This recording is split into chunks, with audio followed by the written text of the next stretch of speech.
জটিল সংখ্যার আমরা এখানে দুইটা ক্লাস মানে দুইটা ম্যাথমেটিক্যাল প্রবলেম দেখব যেখানে আমরা এলাকা নির্ণয় করব। একেবারে সিম্পল। তো দেখেন বলেছে যে এলাকাকে জ্যামিতিকভাবে বর্ণনা করো। এর মানে হচ্ছে যে এই যে একটা সমীকরণ আছে, জটিল সমীকরণ, কারণ এখানে জেড আছে which is a complex number. So এই যে জটিল সমীকরণ বা এই যে সমীকরণটা আছে, এই সমীকরণটা জ্যামিতিকভাবে কি নির্দেশ করে এই জিনিসটি আমরা এখান থেকে প্রুফ করব। সো আমরা খুব সহজে লিখে নিব, দেওয়া আছে। সো এখানে কি দেয়া আছে আমরা দেখতে পাচ্ছি, দেয়া আছে modulus of z minus i equal to modulus of z plus i. So আমরা কি জানি, আমরা জানি যে z equal to x plus I y. So z এর জায়গাতে আমরা কি লিখব, x plus I y minus i সমান x plus I y plus i. আর এখানে আপনি এটাকে অবশ্যই লিখে দিতে হবে যে যেখানে z equal to x plus I y. So এখানে জেড হচ্ছে একটা জটিল সংখ্যা এবং জেড সমান এক্স প্লাস আই ওয়াই। আমি এটা ধরে এটাকে প্রুফ করব। আপনার যদি Z equal to x plus I Y ধরতে না চায় সমস্যা নাই, মানে আপনার যা মন চাইবে আপনি সেটা ধরতে পারবেন। আপনি যদি এটার পরিবর্তে আপনি এ প্লাস আই বি ধরেন কোনো সমস্যা নাই, ঠিক আছে, যে কোনো একটা ধরে করলেই হয়ে যাবে। এখন এখান থেকে আমরা বাস্তব এবং কাল্পনিক অংশটাকে আমরা আলাদা করে নিব। সো আমরা লিখব x plus Y minus one into I, ঠিক আছে, মানে দুইটা থেকে ওয়াই আইটাকে কমন নিলাম। তারপরে এখানে লিখবো x plus y plus one into i. Okay, তারপরে দেখেন, সো এটা মডুলাস যদি আমরা বের করি তাহলে এটা মডুলাস হবে x square plus Y minus one whole square. আর এটা কি হবে, x square plus y plus one whole square. দেখেন আমরা জানি যে মডুলাস নির্ণয়ের সূত্র কি, বাস্তব অংশ স্কোয়ার মানে রুট ওভার বাস্তব অংশ স্কোয়ার প্লাস কাল্পনিক অংশ স্কোয়ার। তো এখানে বাস্তব অংশটা হচ্ছে এক্স, কাল্পনিক অংশটা হচ্ছে Y minus one. So exactly জিনিসটা এরকমই হবে, ঠিক আছে। ওকে, তারপর দেখেন এখানে উভয় পক্ষে আমরা এখন বর্গ করে দিব। তো যদি বর্গ করে দেই তাহলে কি দাঁড়াবে লাইনটা, x square plus Y minus one whole square সমান x square plus y plus one whole square. এখানে আমরা কি করেছি, বর্গ করেছি, ঠিক আছে। ওকে, এখন উভয় পক্ষ থেকে দেখেন এক্স স্কোয়ার কাটা যাচ্ছে। সো আমরা লিখতে পারি Y minus one whole square. এটাকে যদি বাম দিকে নিয়ে আসি তাহলে Y plus one whole square equal to হচ্ছে 0, ঠিক আছে।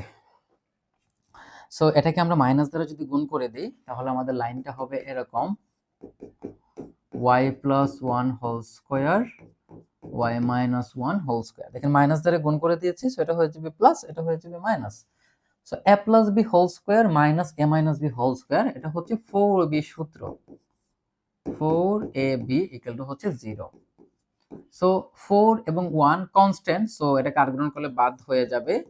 So y equal to 0। তো দেখেন এইটাই হচ্ছে আমাদের অঙ্ক। এখন বলেছে এটাকে জ্যামিতিকভাবে বর্ণনা করার জন্য। সো এটাকে আমরা এখন জ্যামিতিকভাবে উপস্থাপন করব। সো এই হচ্ছে আমাদের জ্যামিতিক উপস্থাপন। সো দেখেন এখন লক্ষ্য করেন, সো আমরা এটা হচ্ছে x অক্ষ এবং এটা হচ্ছে কি y অক্ষ। এখন y equal to 0, y equal to 0 বলতে কি বোঝানো হয়, মানে 0 বোঝানো হয় এটা হচ্ছে বাস্তব অক্ষ। y ইকুয়াল টু 0 মানে হচ্ছে বাস্তব অংশ নির্দেশ করে, কি নির্দেশ করে, বাস্তব অংশ নির্দেশ করে, ঠিক আছে। সো আমরা লিখব ইহা ইহা আমরা কি লিখব, ইহা ইহা হচ্ছে x অক্ষের উপর, x অক্ষ মানে হচ্ছে বাস্তব অক্ষ। দেখেন এটা হচ্ছে বাস্তব অক্ষ, এটা হচ্ছে কাল্পনিক অক্ষ। তো এটা x অক্ষের উপর বা ইহা ইহা বাস্তব অক্ষের, ইহা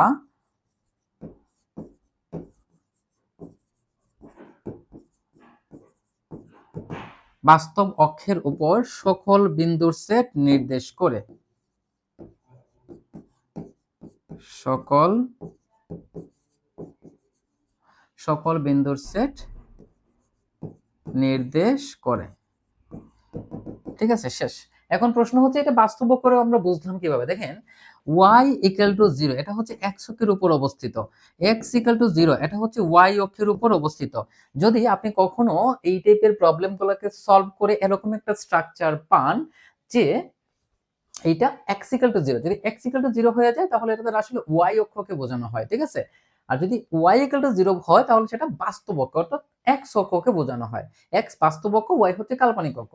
সো যেহেতু আমাদের বের হয়েছে y ইকুয়াল টু 0, সো এটা বাস্তব অক্ষের উপরে মানে x অক্ষের উপরে, এই যে x, এই x অক্ষের উপরে সকল বিন্দুর সেটকে নির্দেশ করবে।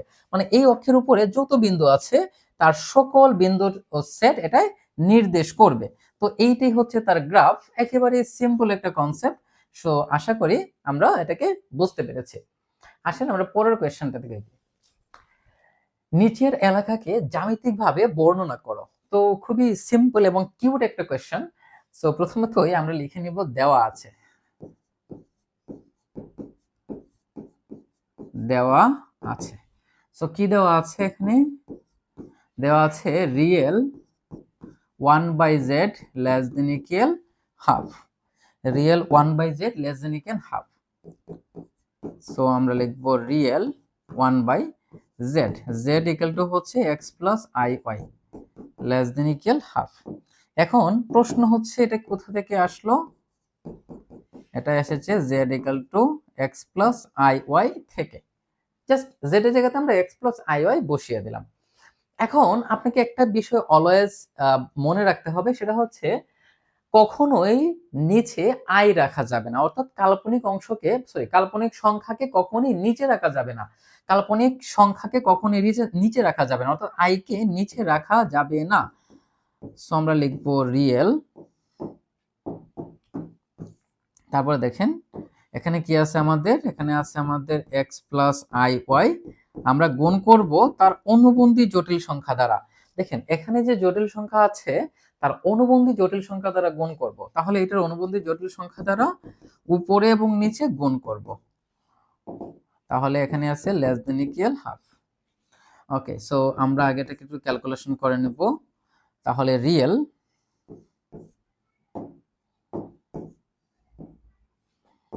দেখেন রিয়েল, সো এখানে কি আছে আমাদের x minus i y a plus b into a minus b, অর্থাৎ a square minus b square, a square minus b square, but আমি এখানে কি দিয়েছি? প্লাস দিয়েছি। এখন একটু লক্ষ্য করি আমরা, দেখেন a square minus b square, এখানে এ বলতে x, বি বলতে আই ওয়াই, তাহলে আমাদের লাইনটা হচ্ছে x square minus i square y square, i square সমান minus one, that's y x square plus Y square, এই যেটা যা ছিল তাই, less than equal half.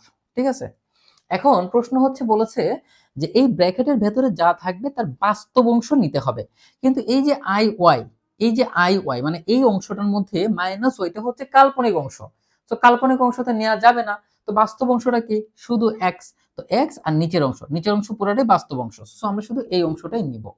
So এখান থেকে আমরা কি লিখব? উপরে এক্স আর নিচে হচ্ছে X square plus Y square, তারপর হচ্ছে লেস দেন ইকুয়াল হাফ।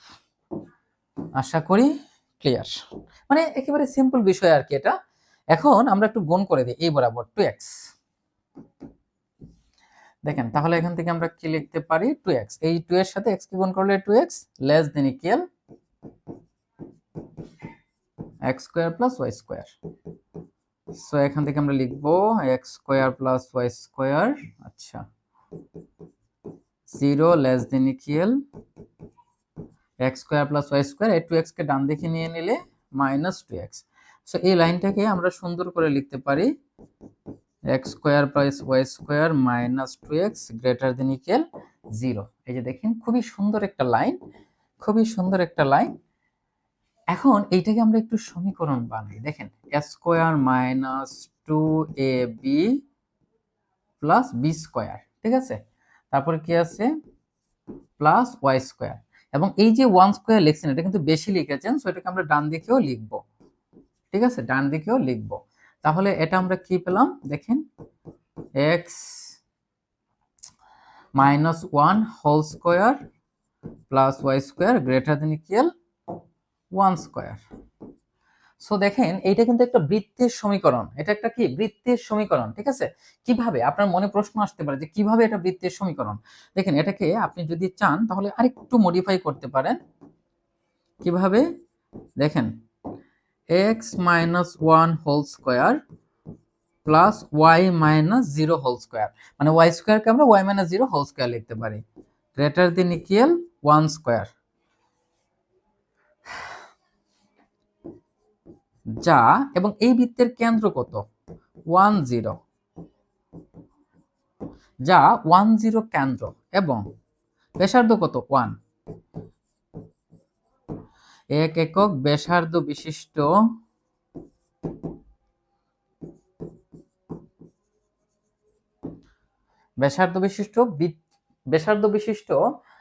বৃত্তের সমীকরণ নির্দেশ করে,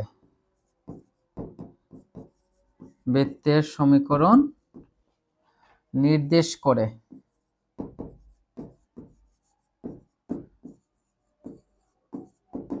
ঠিক আছে, সো এটা হচ্ছে 10 কেন্দ্র এবং 1 একক ব্যাসার্ধ বিশিষ্ট বৃত্তের সমীকরণ নির্দেশ করে, যা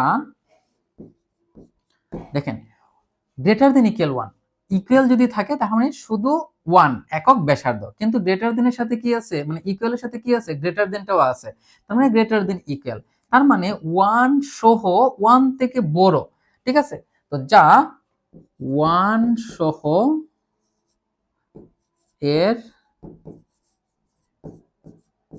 বাইরের সকল বিন্দুর সেট নির্ণয় করে,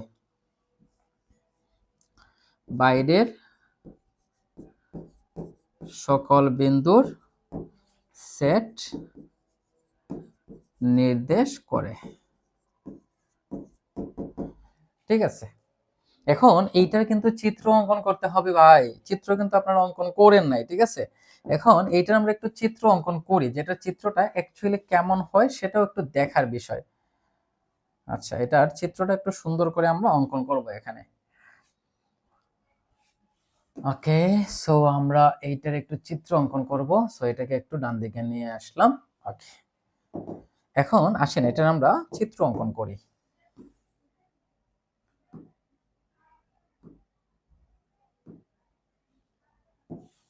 এটা আমরা কি করব, চিত্র অঙ্কন করব।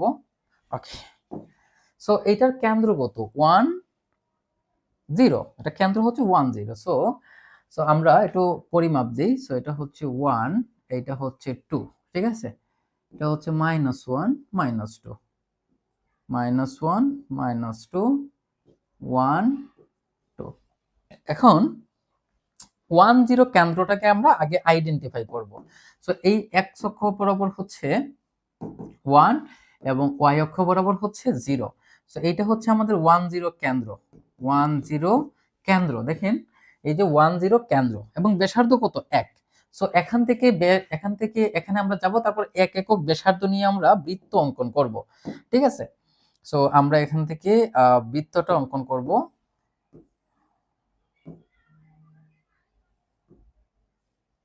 সো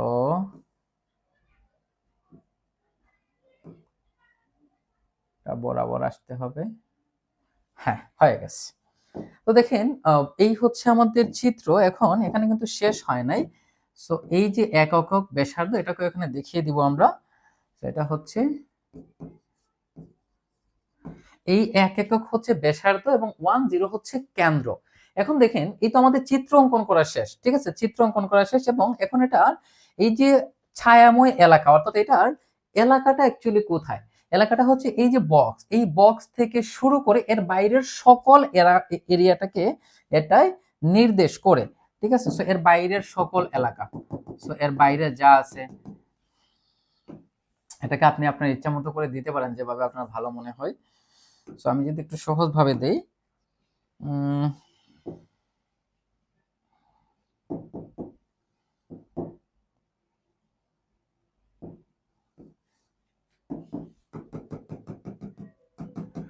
এর বাইরের সকল এলাকা এটাই নির্দেশ করে।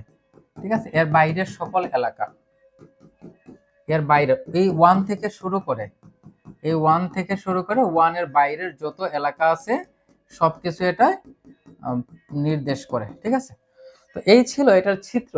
এটাকে আপনি আপনার মতো করে সুন্দর করে দিবেন, তাহলে আশা করি হয়ে যাবে। আরো একটা কোয়েশ্চেন আমরা এখান থেকে সলভ করি। তো দেখতে পাচ্ছি modulus of z plus 1 plus i equal to z minus 1 plus i। এইটারও আমরা জ্যামিতিকভাবে বর্ণনা করব, ঠিক আছে? সো আমরা লিখব কি, দেওয়া আছে, দেওয়া আছে। তো এখানে কি দেয়া আছে? দেয়া আছে z প্লাস 1 প্লাস i সমান modulus of z minus 1 plus i। তো এইটা হচ্ছে আমাদের কোয়েশ্চেন, ঠিক আছে? সো এখানে z টা কি? Here z is a complex number. So একটা কমপ্লেক্স নাম্বার আমাদেরকে এখান থেকে লিখতে হবে। সো z এর জায়গাতে আমরা লিখব x plus i y plus 1 plus i। ওকে, তারপর সমান, তো z সমান কি আছে? x plus i y minus 1 plus i। Okay, so এখান থেকে প্রত্যেকটা অংশ থেকে আমরা বাস্তব এবং কাল্পনিক অংশগুলোকে আমরা আলাদা করে ফেলবো। তো এখানে বাস্তব অংশটা হচ্ছে x প্লাস 1, আর এই দুইটা থেকে আমরা i কমন নিয়ে আমরা কাল্পনিক অংশ নিব। তো কাল্পনিক অংশ হয়ে যাবে y প্লাস 1। ওকে, তো এখান থেকে সেম বিষয়, এখানে বাস্তব অংশ হবে x মাইনাস 1 আর কাল্পনিক অংশ হচ্ছে y প্লাস 1, কারণ আইটা হচ্ছে একটা কাল্পনিক সংখ্যা, আইটাকে কাল্পনিক সংখ্যা। ওকে, সো এটার আমরা এখন মডুলাস করব, ঠিক আছে? মডুলাস মানে পরম মান। তো পরম মানের সূত্রটা আমরা কি জানি? রুট ওভার বাস্তব অংশ, রুট ওভার বাস্তব অংশ স্কয়ার প্লাস কাল্পনিক অংশ স্কয়ার, তারপর হচ্ছে এখানে রুট ওভার বাস্তব অংশ স্কয়ার অর্থাৎ x minus 1 square plus root over কাল্পনিক অংশ স্কয়ার, ঠিক আছে? ওকে, এখন উভয় পক্ষে আমরা বর্গমূল করে দিব। কি করে দিব? বর্গমূল করে দিব, কারণ যখনই বর্গ থাকবে তখনই আমাদেরকে বর্গমূল করতে হবে, কারণ বর্গ এবং বর্গমূলে বাদ যায়। সো উভয় পক্ষে যদি আমরা বর্গমূল করে দেই, তাহলে এটা হবে x plus 1 whole square plus y plus 1 whole square equal to x minus 1 whole square plus y plus 1 whole square. So উভয় পক্ষ থেকে এই যে y প্লাস 1 হোল স্কয়ারটাকে আমরা বাদ দিয়ে দিতে পারি। তাহলে এখানে থাকবে আমাদের x প্লাস 1 হোল স্কয়ার আর এখানে হচ্ছে x মাইনাস 1 হোল স্কয়ার। এইটা কিন্তু কাটা, ঠিক আছে? এটা কিন্তু কাটা, এটা উভয় পক্ষ থেকে কাটা। সো এটাকে এখন বাম দিকে নিয়ে আসি। কাটে দেখানোর দরকার নেই, জাস্ট বোঝার জন্য আর কি। সো এটাকে যদি আমরা বাম দিকে নিয়ে আসি, তাহলে এটা হবে x plus 1 whole square minus x minus 1 whole square equal to হচ্ছে 0। সো এটা দেখেন a plus b whole square minus a minus b whole square অর্থাৎ 4ab সূত্র। তাহলে 4ab ইকুয়াল টু হচ্ছে 0। তাহলে আমরা 4 এবং 1 কে বাদ দিয়ে দেব আর গুণন করে, তাহলে x ইকুয়াল টু 0, যা y অক্ষ। x ইকুয়াল টু 0টা হচ্ছে y অক্ষ।